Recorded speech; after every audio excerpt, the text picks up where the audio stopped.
Hello and welcome to another Bad Comic Review. This time we are looking at the Immortal Hulk, Issue 1, Legacy number 718. This issue was written by Al Ewing, Joe Bennett was the penciler, Rui Jose inker, Paul Montz color artist, VC's Corey Pettit, letterer, Alex Ross did the cover. Cover is really cool. This gives it kind of a horror feeling, and that's more or less I think what they were going for. And it starts out, there's a lot of large panels in this, and that kind of tells me that they're trying to drag it out for page length. Because a lot of this could have been summed up a lot faster and in smaller panels with the same, if not better, effect. The story starts off with these people in a convenience store. Guy comes in, tries to rob the place. A girl drops a bottle and scares the guy, and he takes a shot and then has to shoot everybody else to keep from being seen. There's 3 dead bodies on the slab, but one of them turns green. So we've got a few things here. First of all, the story's okay. It's written like a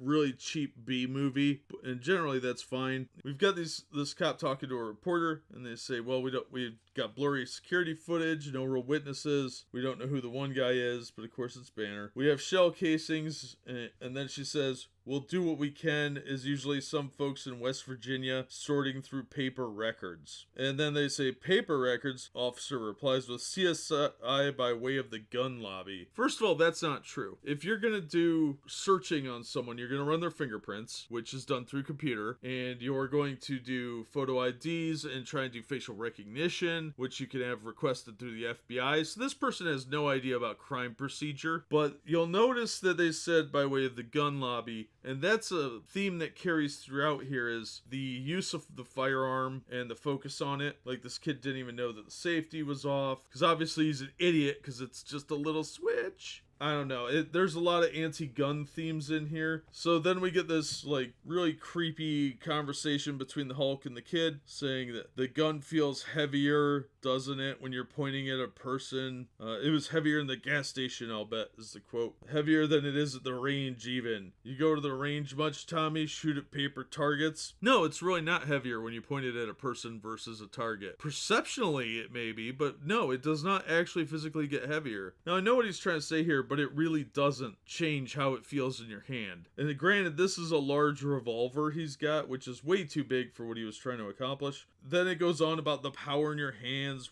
There wasn't some little part of you wondering what you could do if you cut loose with that power. And it's very condescending, and it shows a complete lack of understanding about how people handle firearms, if you've actually handled a firearm. And the anti-gun message kind of continues throughout the issue, and Hulk beats the crap out of him. And it sounds like he didn't actually kill anyone. Most people are just kind of beaten down. The guy pleads for mercy, and the Hulk smiles at him and beats him down. They go on to figure out that it's the Hulk, but they won't come out and say it's the Hulk, and then the Hulk starts wondering if he's a bad guy. It was an okay story. I didn't particularly like it. I thought the anti-gun message was incredibly heavy-handed, and the brutality of the crime in the convenience store was a little bit more than I think was necessary for your average comic book. Especially the kid getting shot was particularly gruesome and deserved a higher than teen rating on this, because it's going to disturb a lot of people. Watching Bruce Banner get a bullet to the head is one thing, but seeing a kid lying in her own blood is pretty gruesome,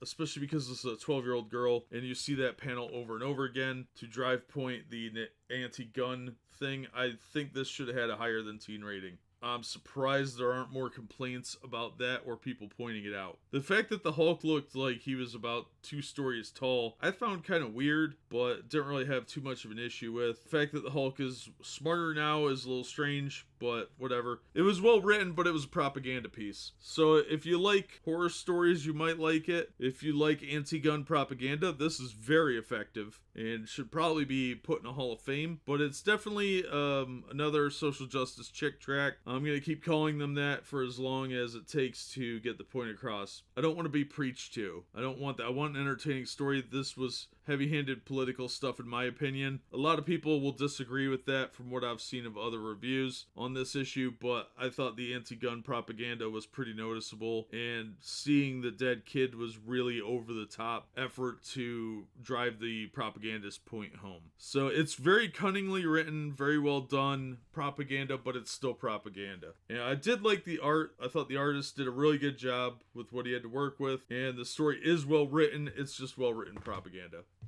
if you're a pro-gun person or just tired of propaganda, you might want to skip this one. And I didn't think it was worth $5 on that front, especially because the panels were so large. I got the sense they were trying to stretch it out into a longer work when it could have been done for about 10 pages less easily and still had the impact.